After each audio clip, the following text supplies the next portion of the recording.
Good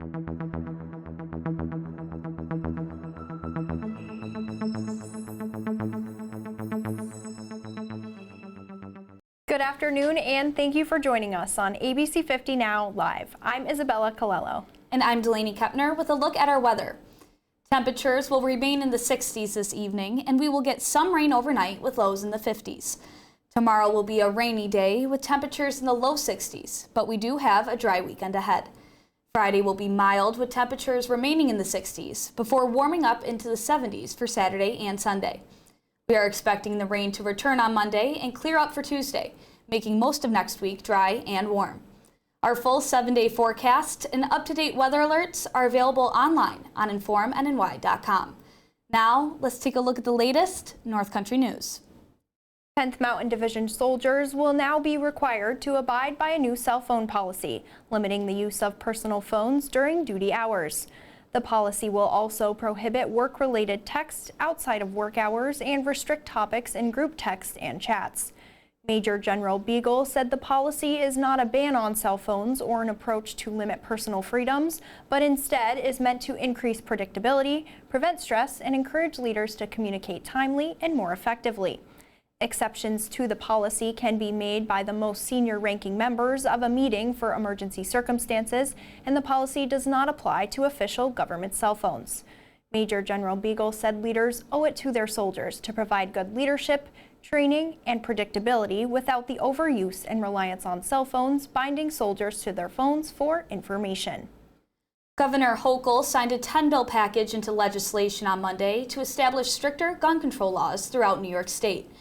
The legislation raises the age to purchase semi-automatic rifles to 21 years old, bans body armor outside of certain professions, expands who can file an extreme risk protection order, and focuses on implementing microstamping for bullets and cartridge cases. It was signed in response to mass shootings that have happened across the nation, including the shooting that occurred at the Tops supermarket in Buffalo last month, where 10 people were killed. Governor Hochul is calling on Congress to pass similar legislation nationwide, saying that gun violence is an epidemic in our country, and thoughts and prayers just aren't enough to fix the problem. Gordon Lightfoot is set to perform in the North Country this summer. He will be putting on a show at the 2022 Summer Concert Series presented by DPAO, Car Freshener, and the FX Caprera family of car dealerships.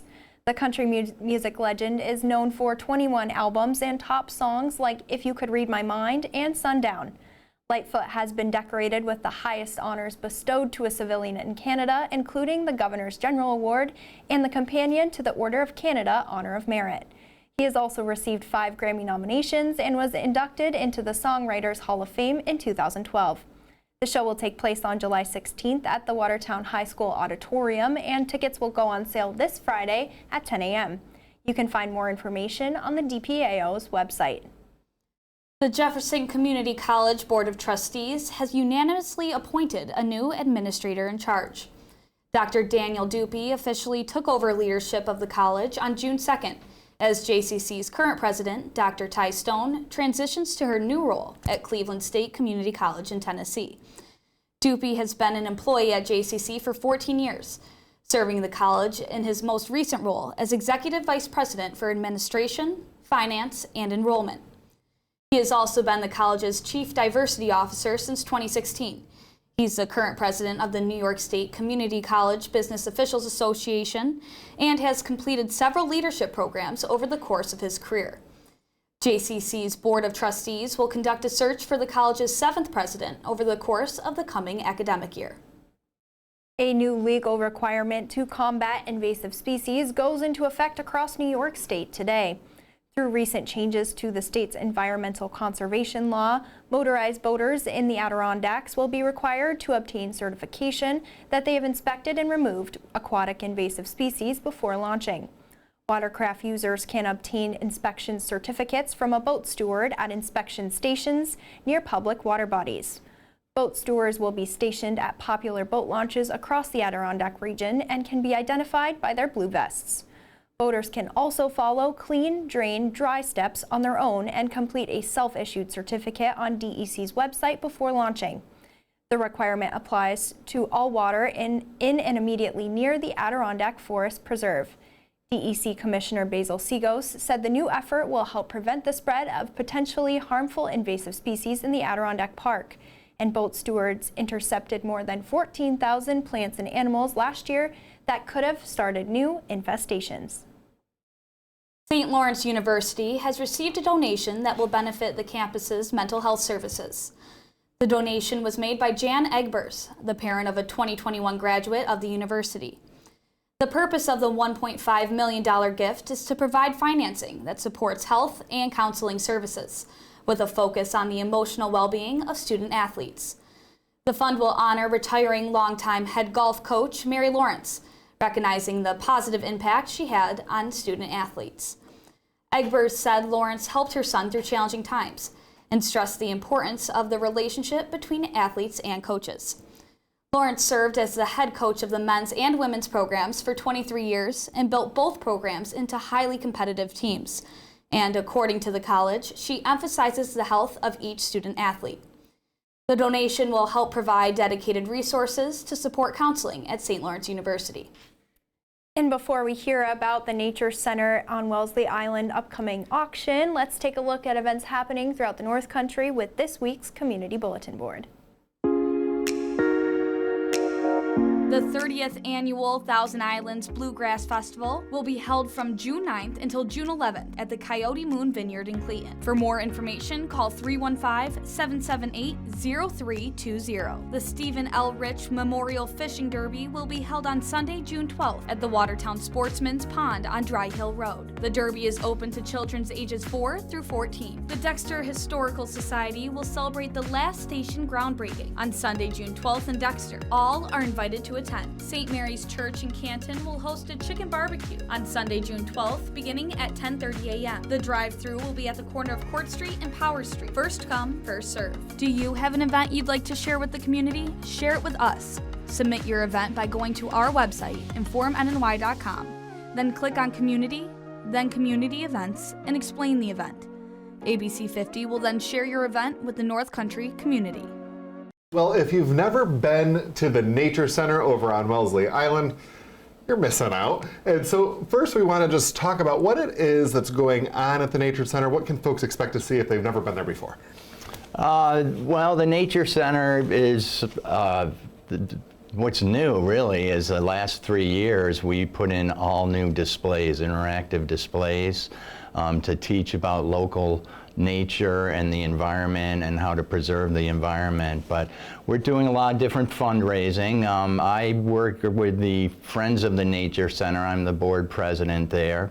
And the Friends of the Nature Center is a nonprofit organization, a 501c3 corporation that supports the Minna Anthony Common Nature Center by fundraising as well as volunteering and helping with programming. Really quick, you mentioned some of the interactive things there. I think now more than ever, it's important to be teaching young people about the environment and some of the threats we're having to the environment. But those things are expensive to do. So you have an auction coming up. Why don't you tell us a little bit about this auction and what folks need to know? Sure.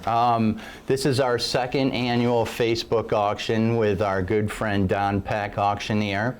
Don came to us last year and knew that we were trying to raise funds, and he came up with this idea of doing an auction on Facebook. And so what we're looking for is we're looking for gently used items or new items. They definitely have to be working items. We don't want to auction anything off that doesn't work. And we've set up drop-off points. There's a drop-off point at the Alex Bay Recreation Center, and there's a drop-off point at the front gate of the Wellesley Island State Park, as if you were going into the state park. And we are working those drop-off points on Tuesdays from 5 to 7, and also on the weekend, Saturday and Sundays from 10 to 1. Yesterday we worked. This Saturday and Sunday coming up, we will be at both locations from 10 to 1. And then next Tuesday we'll be there from 5 to 7, and then our last weekend of collecting items is on Saturday and Sunday, the 18th and 19th, from 10 to 1. And then people will have an opportunity to look at the items before the auction itself, right? Yes, if they want to actually see the items beforehand on the 18th, Saturday the 18th, and Sunday the 19th, you'll be able to see the items at the Alex Bay Recreational Center.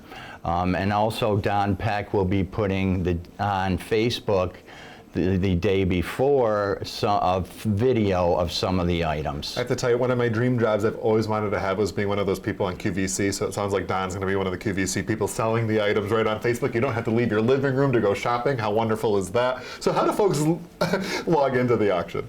So you can go to our Facebook page, or you can go to Don Peck Auctioneer Facebook page and just query about the Facebook auction with the Nature Center, and you'll be able to find that.